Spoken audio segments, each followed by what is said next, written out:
The world that rose from the ashes of 1945 was not a world healed, but one divided. From the ruins of Berlin to the ports of San Francisco, a strange tension settled over humanity, a silence heavier than war itself. Two victors stood alone at the top of the wreckage, the United States and the Soviet Union. Both claimed to have saved civilization. Both now looked across oceans and saw not allies but rivals. Europe was broken, and the vacuum it left became the battleground for everything that followed. The Americans believed they were defending liberty, rebuilding a world in their own image. Open markets, open borders, open dreams. The Soviets believed they were defending justice, ensuring that the sacrifices of 20 million dead would lead to equality, not exploitation. Between those visions lay the future of the planet.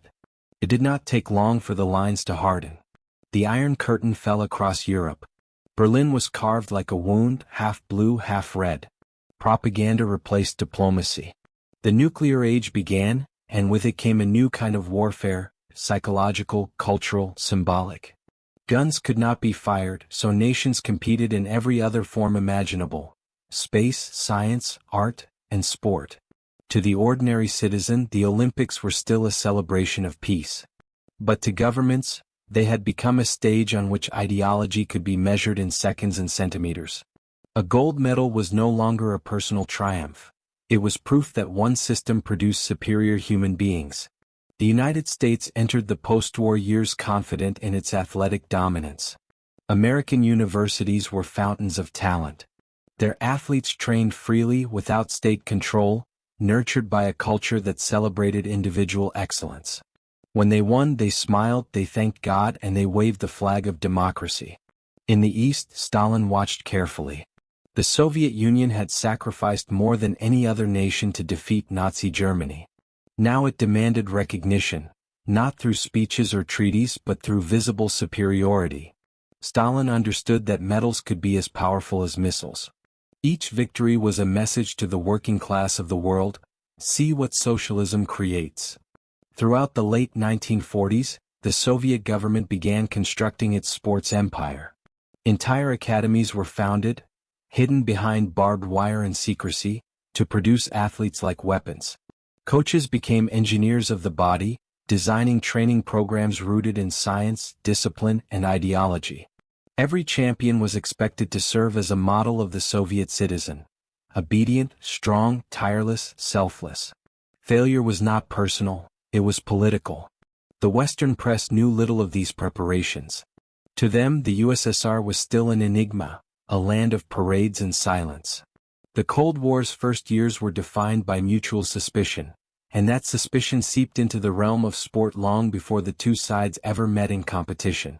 When London hosted the first post-war Olympics in 1948, the Soviet Union declined to participate. Officially, they were rebuilding. In truth, they were waiting, studying their future adversaries, preparing for an entrance that would shake the world. Behind closed doors, Soviet committees debated how to dominate the games once they arrived. "When we go," said one sports official, "we must never lose." 4 years later, in 1952, they came. The Helsinki Games would mark the first appearance of the Soviet Union in modern Olympic history. For the IOC, it was a moment of triumph. The world's great powers, East and West, together again in peaceful competition.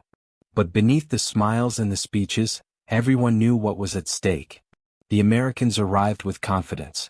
They were the heirs of the pre-war tradition: relaxed, athletic, charismatic. Their coaches spoke of teamwork and fair play. The Soviets arrived like soldiers. Their delegation numbered more than 500, the largest ever seen. They brought their own translators, doctors, even cooks. No outsider was allowed near the athletes. They trained in isolation, carried their own food, their own ideology, their own universe. When the teams marched into the Olympic Stadium during the opening ceremony, the difference was visible to all.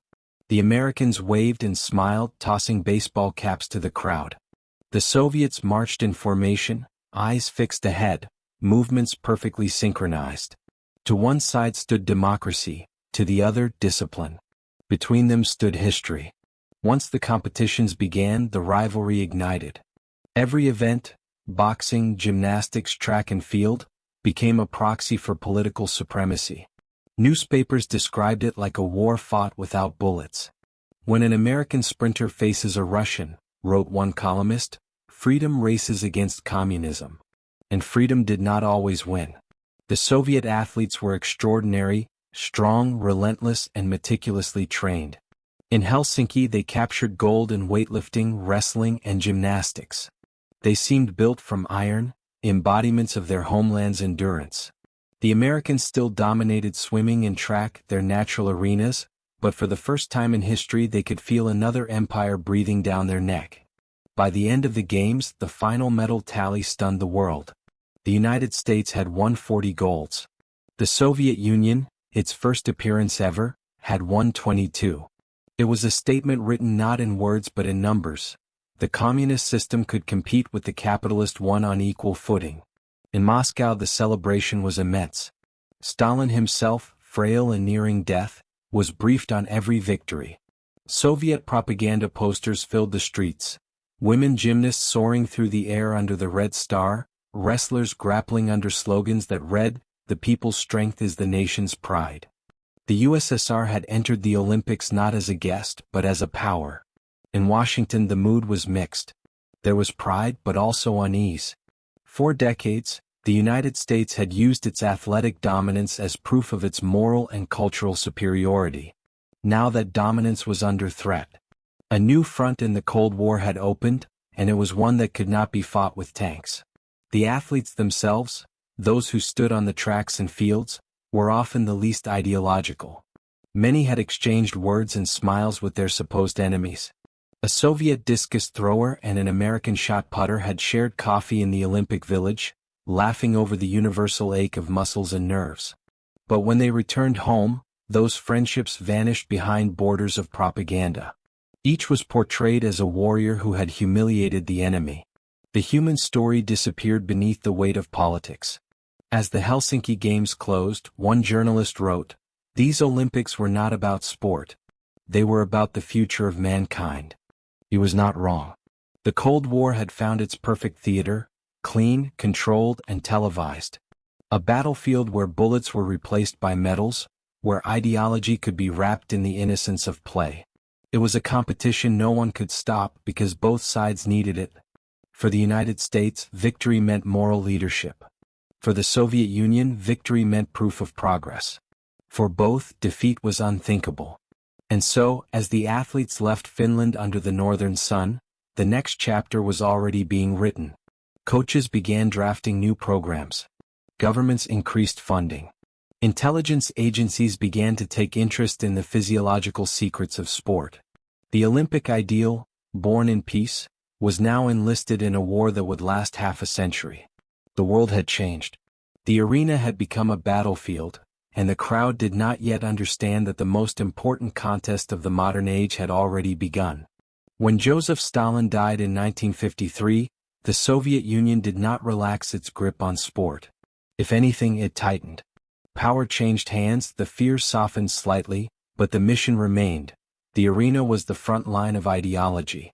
Under Nikita Khrushchev, the USSR declared that socialism would overtake and surpass the West in every field, factories, farms, and fields of play. The party spoke of the new Soviet man, and nowhere could he be displayed more dramatically than beneath the Olympic flame. The 1956 Melbourne Games became the first real confrontation between the matured superpowers. The Soviets arrived as defending champions of purpose, the Americans as defenders of pride. The stadium smelled of eucalyptus and tension. The Cold War was at its most brittle. The Hungarian uprising had been crushed weeks earlier, tanks rolling through Budapest while Moscow called it restoring order. When Hungarian and Soviet athletes met in the pool for the water polo semi-final, the political war burst into blood. The match began civilly enough, but every shove carried history. Halfway through the game, Hungarian Ervin Zador surfaced with his face split open by a Soviet elbow. Blood spread through the water like ink. The crowd erupted, security rushed in, and the match was abandoned. Hungary won 4-0, but the score meant little. The image of blood in the pool was broadcast around the world, a perfect, horrifying symbol of an era where sport could no longer pretend to be innocent. Moscow spun its narrative, Washington spun its own. Each side claimed moral victory. Yet behind the propaganda, athletes on both teams carried guilt and exhaustion. They had been pawns in something larger than sport, trapped in a current neither could escape. After Melbourne, the pattern was set. Every games became another battle in a war fought with stopwatches and flags. The Soviets expanded their sports academies into a network that touched every republic of the Union. Children as young as 5 were measured, tested, catalogued. If their bodies promised potential, they were taken into specialized schools where life became a laboratory of movement. Coaches became state scientists. Medals were not personal achievements, they were quotas. Failure was treated as betrayal, success as service to the revolution. In the United States, the response was slower, less centralized but equally determined. Universities became the new front lines. College scholarships multiplied, training facilities grew. The American system celebrated individuality, the myth of the self-made champion. Its propaganda was freedom itself. Men and women who succeeded not because they were ordered to but because they chose to. Yet beneath the rhetoric, the pressure was just as fierce. Losing to the Soviets was unthinkable. Every American athlete knew that his or her victory would be used to prove that liberty bred strength. By 1960, the Cold War had entered the space race and the sports race at the same fever pitch. Rome hosted the 17 Olympiad under the Mediterranean sun, and for 2 weeks, the Eternal City became the center of an impermanent empire shared by red and blue. The Soviets fielded gymnasts who seemed carved from marble, Larissa Ladynina, graceful and unshakable, the embodiment of Soviet womanhood. She won 6 medals in Rome, her smile precise, her posture unbroken. The West admired her and feared her in equal measure. She became the most decorated female Olympian in history, her face printed on stamps across the USSR. Meanwhile, the United States found its new heroes in track and field. Wilma Rudolph, the fastest woman on earth, sprinted out of segregation and childhood polio to win 3 gold medals. Her triumph in Rome stood as both athletic brilliance and moral contrast. America's democracy showing, however imperfectly, its capacity for renewal. Yet even her story was drawn into the same orbit of ideology. The Soviet press praised her talent but used her success to condemn the racial hypocrisy of the United States. In the Cold War, every victory was a weapon even against the winner. Between games, espionage seeped into training. Intelligence agencies collected information on nutrition, altitude effects, recovery methods. Soviet coaches studied American psychology, Americans analyzed Soviet biomechanics. Rumors of secret drugs began to circulate, whispers of laboratories where strength was chemically engineered. Neither side admitted it, but both were already exploring science beyond sport. The contest of systems had no moral limits. When Tokyo hosted in 1964, Japan symbolized rebirth, Asia rising from war. The Cold War followed it eastward. The USSR arrived with its Red Machine in full force. Gymnasts, fencers, wrestlers, all drilled to perfection. They marched with stoic unity, their anthem echoing through newly rebuilt arenas. The Americans, adaptable as ever, countered with charisma. Sprinters who smiled, swimmers who waved to the cameras, decathletes who spoke of friendship across borders. Beneath the surface, every smile concealed calculation. Each medal table at the end of the day was read like a battle report. By then, smaller nations had begun to choose sides. Eastern Europe produced its own prodigies under Moscow's system. Czechs, Poles, East Germans, all feeding into the bloc's medal machine. The West responded through alliances, pooling coaches, sharing research. The Olympics, meant to unite nations, had become a map of alliances in motion. 1968 was the year everything changed again. Mexico City stood at high altitude, thin air above a restless continent.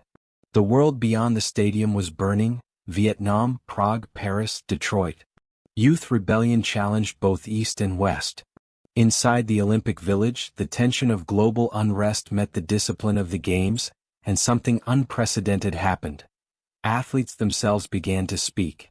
When American sprinters Tommy Smith and John Carlos raised black-gloved fists during the medal ceremony for the 200 meters, They shattered the fragile neutrality of sport. For the first time, protests stood on the podium. The gesture was condemned by officials but echoed by millions. The Soviets denounced it as proof of Western hypocrisy. American authorities called it a disgrace.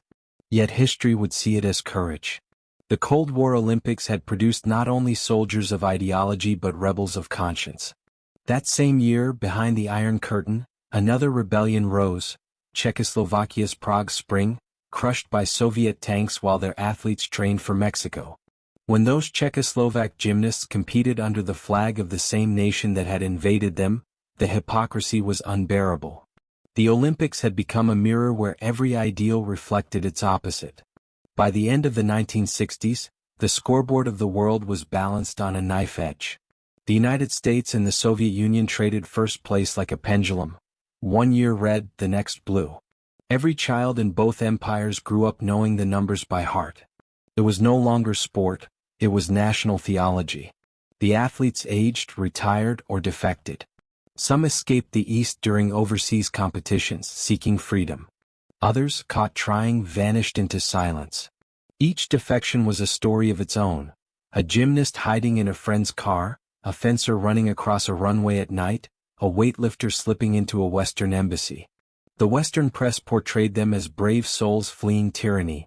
Soviet media branded them traitors seduced by capitalist lies. Either way, they were evidence of the human cost behind the medals. The Red Machine had proven its power. From Melbourne to Mexico, it had reshaped the meaning of athleticism. Its gymnasts moved like precision clocks. Its weightlifters lifted as if gravity were ideological. The American style remained freer, improvisational, fueled by college rivalries and commercial sponsorships. The contrast defined a generation: control versus creativity, system versus spirit. As 1968 ended, the world exhaled into a moment of uneasy balance. The nuclear standoff remained, the space race raged, the medal count stood almost even. But beneath those numbers, something deeper had shifted. The Olympics were no longer merely a reflection of the Cold War, they were one of its driving engines. They had given the superpowers a way to compete without annihilation, a ritualized battle that satisfied pride and postponed disaster. The games were a substitute war, fought in slow motion every 4 years. And yet, as the 1970s approached, that ritual would grow darker still. Science would become weaponized, politics would tighten its grip, and the myth of pure sport would be tested beyond recognition. The Red Machine was at its peak, but it was already sowing the seeds of its own decline. The 1970s opened with the illusion of calm. The missiles were silent, the leaders smiled for cameras, and the superpowers spoke of détente. But beneath the diplomacy, the race for supremacy had simply changed costume. The Cold War had learned to move through laboratories and locker rooms instead of trenches.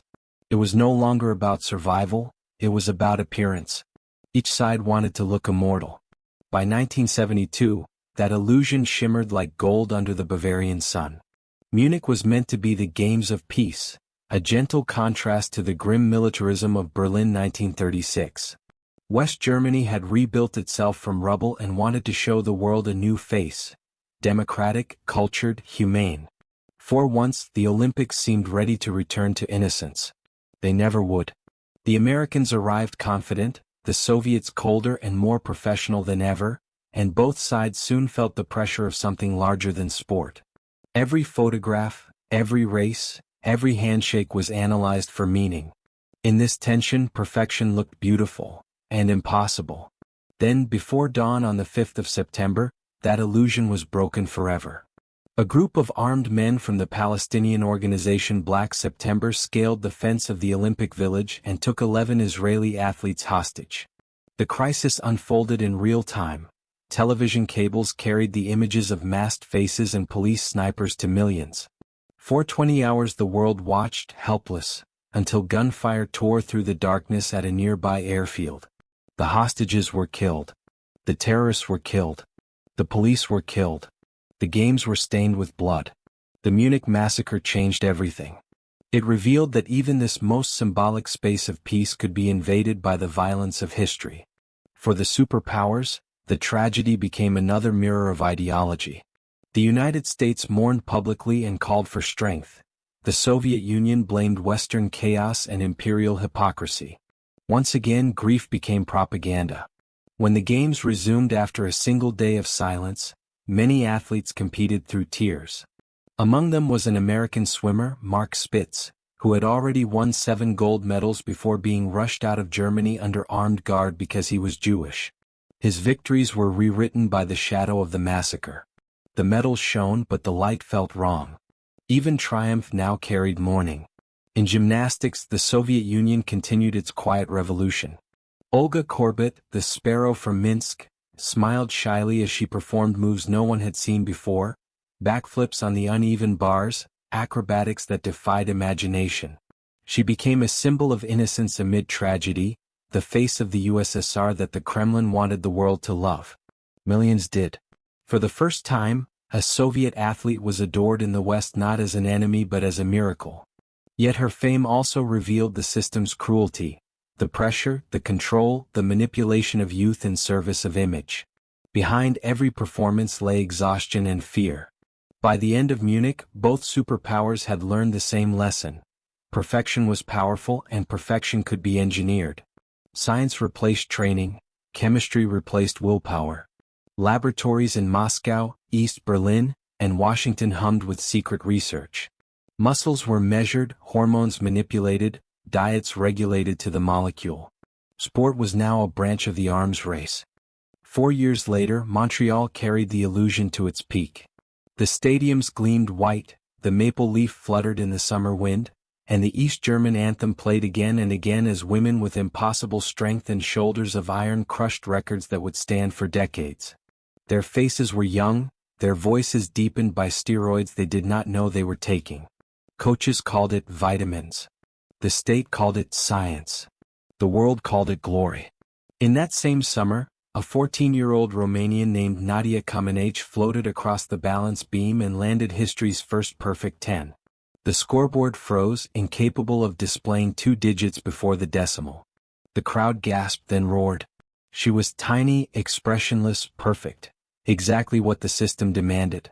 The East celebrated her as proof of socialist purity, the West admired her as art.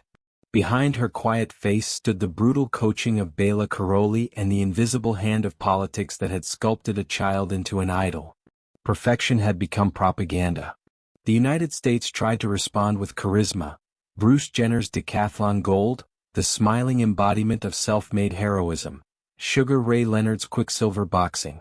The swimmers of Indiana sweeping through the water. But even as they won, the mood shifted. The joy of sport was hardening into theater. Medals were now currency in a psychological economy that measured ideology rather than humanity. By the late 1970s, the two empires had perfected their systems and lost their innocence. The Soviet Red Machine expanded through its satellites. East Germany became a factory of champions, its secret police cataloging every pill, every pulse, every breath. The United States answered with money, sponsorships, and new training technologies born from corporate research. The myth of amateurism collapsed. Athletes became state projects or commercial products. The Olympic rings still promised unity, but their colors now mirrored political divisions. Then came Moscow 1980. The decade had begun with hope, brief, fragile, the kind that flickers before a storm.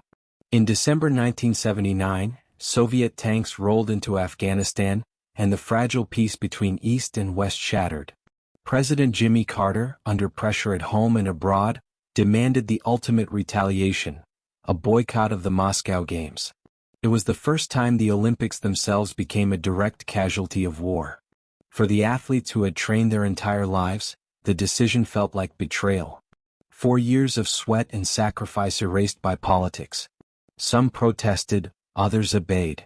60 nations refused to go to Moscow, those who went marched under neutral flags. In the empty lanes and half-filled arenas, Soviet athletes competed mostly against themselves, collecting record numbers of medals while Western cameras filmed the silence. The Kremlin staged magnificence, fireworks, choirs, parades of children. The image of peace was painted brighter than ever to hide the isolation beneath. But everyone knew the truth. The Olympics had become an instrument of war by other means. The victory of 1980 was hollow, echoing across vacant grandstands. For the athletes of both blocks, the decade ended in disillusion. Many of the champions of Montreal were already broken by drugs or neglect. Others had disappeared into anonymity, their bodies paying the bill for victories that no longer mattered. The Games, once imagined as a festival of youth, had aged into spectacle, grand, magnificent, and merciless. The Cold War had turned sport into a mirror of the century, glorious and tragic, brilliant and corrupt. The illusion still shone, but the cracks were widening. In 4 short years, the boycotts would return in reverse, the Iron Curtain would begin to rust, and the world would watch as the Red Machine started to collapse under the weight of its own perfection. When the torches of Moscow 1980 dimmed, they left behind not the warmth of peace but the chill of absence. For the first time the Olympic flame had burned almost alone. The Soviet Union had won easily, but victory without an opponent felt like an echo in an empty hall. The medal tables glowed red, the anthems thundered, yet even those who stood on the podiums knew the applause was thinner than it sounded. The Cold War had devoured the games themselves. In Washington, the decision to boycott Moscow was celebrated as moral strength. But among athletes, it left scars that never healed. 4 years of work dissolved into speeches and politics. Some retired in silence. Others carried bitterness that would last a lifetime. The spirit of the Olympics, wounded by propaganda, limped into the new decade. For the Soviets, revenge was inevitable. When Los Angeles won the right to host the 1984 Games, the Kremlin prepared its answer. The official statement came in May. The USSR and its allies would not participate, citing concerns for the safety of our athletes. Everyone knew the truth, it was retaliation. The tit-for-tat boycotts completed the ruin of the Olympic ideal. The Games of Peace had become diplomatic hostages. Los Angeles responded with defiance. The city staged its games without public money, funded by television rights and corporate sponsorships. It was capitalism turned into pageant. Hollywood orchestras, neon lights, a space-age opening ceremony with jetpacks and pop stars. Where Moscow had paraded soldiers, Los Angeles paraded brands. The contrast was total, the free market versus the 5-year plan. And without the Eastern Bloc, the Americans dominated the medals. Carl Lewis flew down the track, repeating Jesse Owens's 4 golds from Berlin. Mary Lou Retton, a teenager with a smile bright enough to light the entire stadium, became the first American woman to win the all-around gymnastics title. The United States turned athleticism into entertainment, triumph into television. Ratings soared, sponsors multiplied, and the Olympic movement discovered a new addiction: profit. In Moscow the broadcasts were muted. State television showed limited footage, emphasizing Western decadence, materialism, the circus of capitalism. But younger Soviet viewers secretly admired what they saw: the color, the freedom, the joy. The propaganda machine had begun to falter, its messages hollow against the evidence of laughter on the screen. Behind the Iron Curtain, athletes felt the cost of isolation. The training continued, morning drills, endless repetition, but without international competition, motivation eroded. The medals of 1980 gathered dust. Coaches grew harsher, demanding loyalty as substitute for purpose. Doping programs, now institutionalized, filled the gap left by lost inspiration. Victory had become chemical. By 1985, a new figure rose in the Kremlin: Mikhail Gorbachev. His policies, glasnost and perestroika, spoke of openness, restructuring, a breath of fresh air after decades of discipline. But within sport, the system was too entrenched to change overnight. Funding shrank, facilities decayed, yet expectations remained absolute. The Red Machine creaked but continued to move. Seoul 1988 was chosen as the next host, and both superpowers prepared to meet again after 8 years of separation. For athletes on both sides, it felt like a reunion after exile. The Soviets, desperate to prove resilience, poured their remaining resources into preparation. The Americans, now veterans of commercialized sport, arrived with new confidence and an army of sponsors behind them. The world that gathered in Seoul was no longer the world of 1952. Television satellites orbited overhead, broadcasting every heat and dive in real time. The image of rivalry had become global theater. The Soviet Union still fielded champions, gymnasts who floated like ghosts, boxers with granite chins, rowers whose backs seemed carved from iron, but cracks showed through the perfection. Whispers of defection spread again. Some athletes used foreign competitions as doors to freedom, disappearing after the final event, leaving uniforms and flags behind like shed skin. For the United States, Seoul offered vindication. Their athletes competed with exuberance that felt less ideological and more human. Florence Griffith Joyner streaked down the track like a living flame, her speed surreal, her style flamboyant. Greg Louganis dove with impossible grace even after striking his head on the board, returned and won. These were victories that transcended the old propaganda. They belonged not to systems but to individuals. Yet even as the stadium roared, scandal lingered at the edges. Canada's Ben Johnson, hailed as the fastest man alive, tested positive for steroids the day after his record-shattering win. The revelation shocked the world and confirmed what many had whispered for years.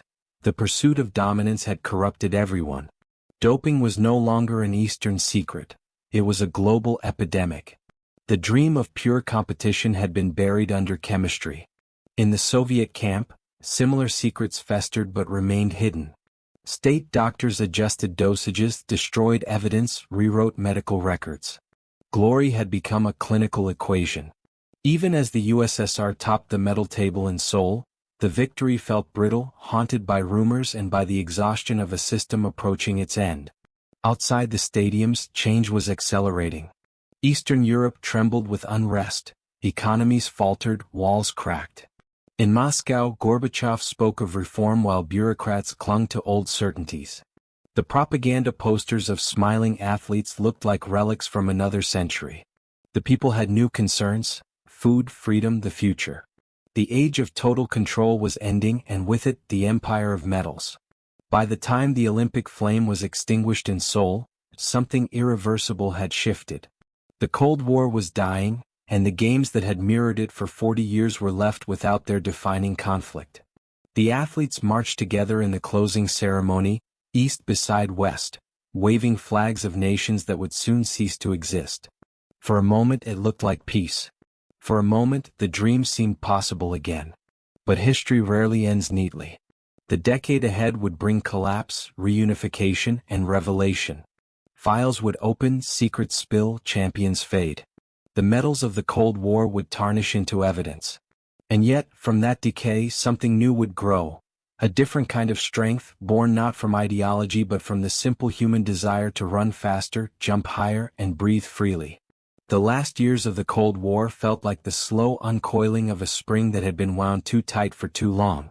The Soviet Union, once a machine of iron certainty, began to rust from within. Cracks appeared first in whispers, then in streets. What had seemed eternal now felt temporary. And as the system trembled, so too did its proudest creation, the empire of sport. The Berlin Wall, that concrete scoreboard dividing the world, began to fracture.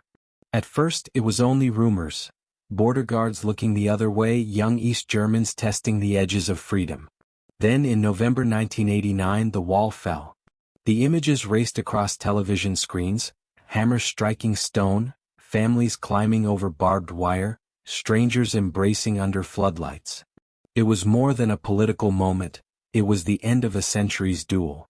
For decades, the Olympic rivalry between the USA and the USSR had mirrored this wall. Every record, every medal, every ceremony had reinforced its existence. When it fell, the meaning of victory itself changed. The flags that had once opposed each other now fluttered side by side, confused and beautiful. The world had grown tired of choosing sides. Inside the Soviet sports system, the fall of the wall felt like the collapse of gravity. Funding disappeared overnight. Training centers that had been temples of ideology stood silent. Coaches went unpaid. Athletes who had lived their entire lives inside the state's embrace suddenly found themselves free and terrified. The structure that had controlled them for decades had also protected them. Now there was nothing left but uncertainty. Some emigrated, joining Western teams or becoming private coaches abroad. Others retired, their records intact but their futures empty. A few, realizing they had been part of something darker, began to speak. Doctors confessed to experiments. Athletes admitted to injections they never understood. The truth came out piece by piece. Systemic doping programs, falsified documents, children trained beyond endurance. The myth of moral superiority dissolved under the light of reality. In the West, triumph felt hollow. The United States had won the Cold War, but against what? The enemy was gone, the rivalry over, yet the emptiness of victory lingered. For 40 years, American sport had defined itself by opposition. Without the Soviet shadow, it struggled to remember why it competed. The Olympics had been an ideological mirror, now it reflected only itself. And yet, in that vacuum, something quietly hopeful began to form. The Games of 1992 in Barcelona arrived like dawn after a long storm. The Soviet Union no longer existed. In its place marched a group called the Unified Team. Athletes from the newly independent republics wearing white uniforms and carrying the Olympic flag.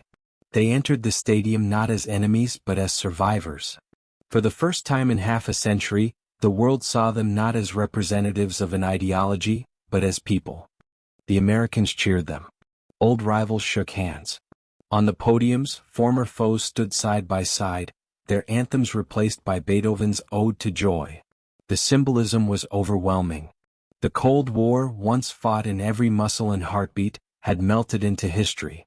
The athletes who had been raised to see each other as adversaries now saw each other as reflections, two halves of the same human pursuit. Barcelona shimmered with color and possibility. The city itself, reborn from decades of dictatorship, mirrored the new world emerging from division. When the archer lit the Olympic cauldron with a flaming arrow, it felt as if the fire that had once divided the planet had finally been turned into light. The games belonged again to humanity, not ideology. But history never ends cleanly. Beneath the celebration, the consequences of the Cold War's Olympic arms race lingered in bodies and memories. Many of the athletes of the Eastern Bloc carried permanent injuries, damaged hearts, shattered joints. Some lived with the quiet bitterness of knowing they had been used. Others, in small towns and faded apartments, clung to their medals as proof that their suffering had meant something. In the West, commercialism had replaced propaganda, but the hunger for spectacle remained the same. Corporations now filled the role once played by the state. The colors of the Cold War faded into the logos of sponsors, the battlefields of ideology replaced by markets of profit. The games were still magnificent, but innocence, once lost, is never truly found again. And yet, through all of this, something human persisted. Sport had survived the systems that tried to own it.